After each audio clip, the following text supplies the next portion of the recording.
mempelai angkat pada malam hari ini, Daniel, tokoh Daniel.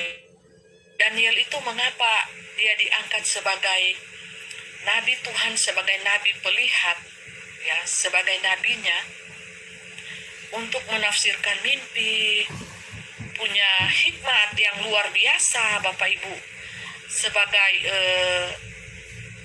manusia yang hidup pada zaman itu dengan memiliki karunia penglihatan yang luar biasa. Daniel, seorang Daniel manusia biasa, rakyat biasa.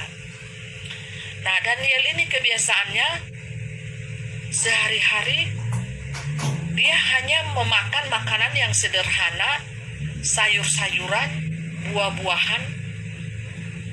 Dan ketika raja bermimpi atau para pembesar-pembesar itu bermimpi dan mengartikan mimpinya, pengetahuannya,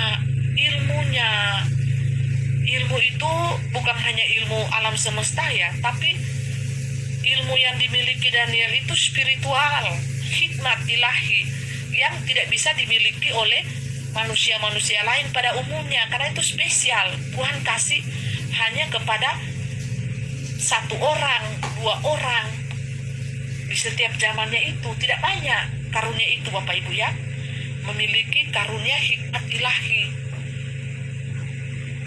Nah, Daniel ini sangat menjaga agar supaya karunia itu tidak lari daripadanya.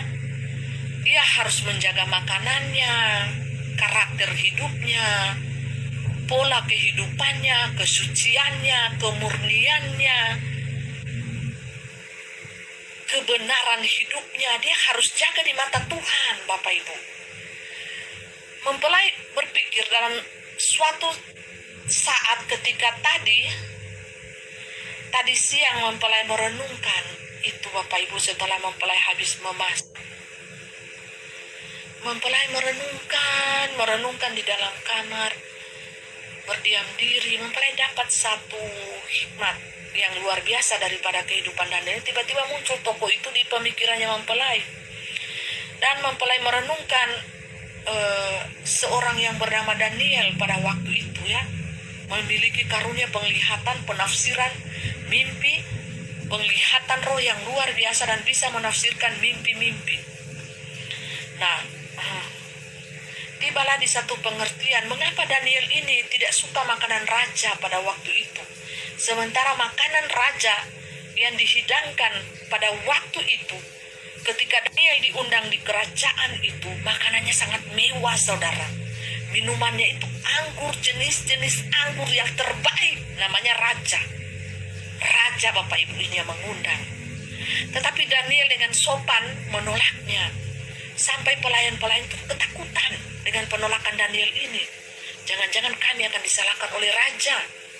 Kalau kamu menolak makanan ini, kamu tidak menghormati undangan raja. Tapi Daniel tidak pernah menyentuh makanan raja itu, saudara. Karena apa? Di dalam hasil perenungan mempelai itu seperti ini. Karena Daniel tahu makanan itu adalah najis bagi tubuhnya. Sangat najis. Kenapa najis? Jangan-jangan raja pada saat itu adalah seorang kanibal. Jangan-jangan raja pada saat itu yang memerintah itu adalah raja yang jahat. Raja yang suka makan daging manusia. Kanibal, saudara. Jangan-jangan raja yang pada saat itu memerintah, Daniel tahu karena dia seorang pelihat, memiliki karunia penglihatan, memiliki apa yang manusia tidak tahu itu Daniel miliki. Dia tahu makanan yang ada di meja raja ini, walaupun kelihatan empuk-empuk, dagingnya manusia semuanya. Makanya Daniel menolaknya dengan halus.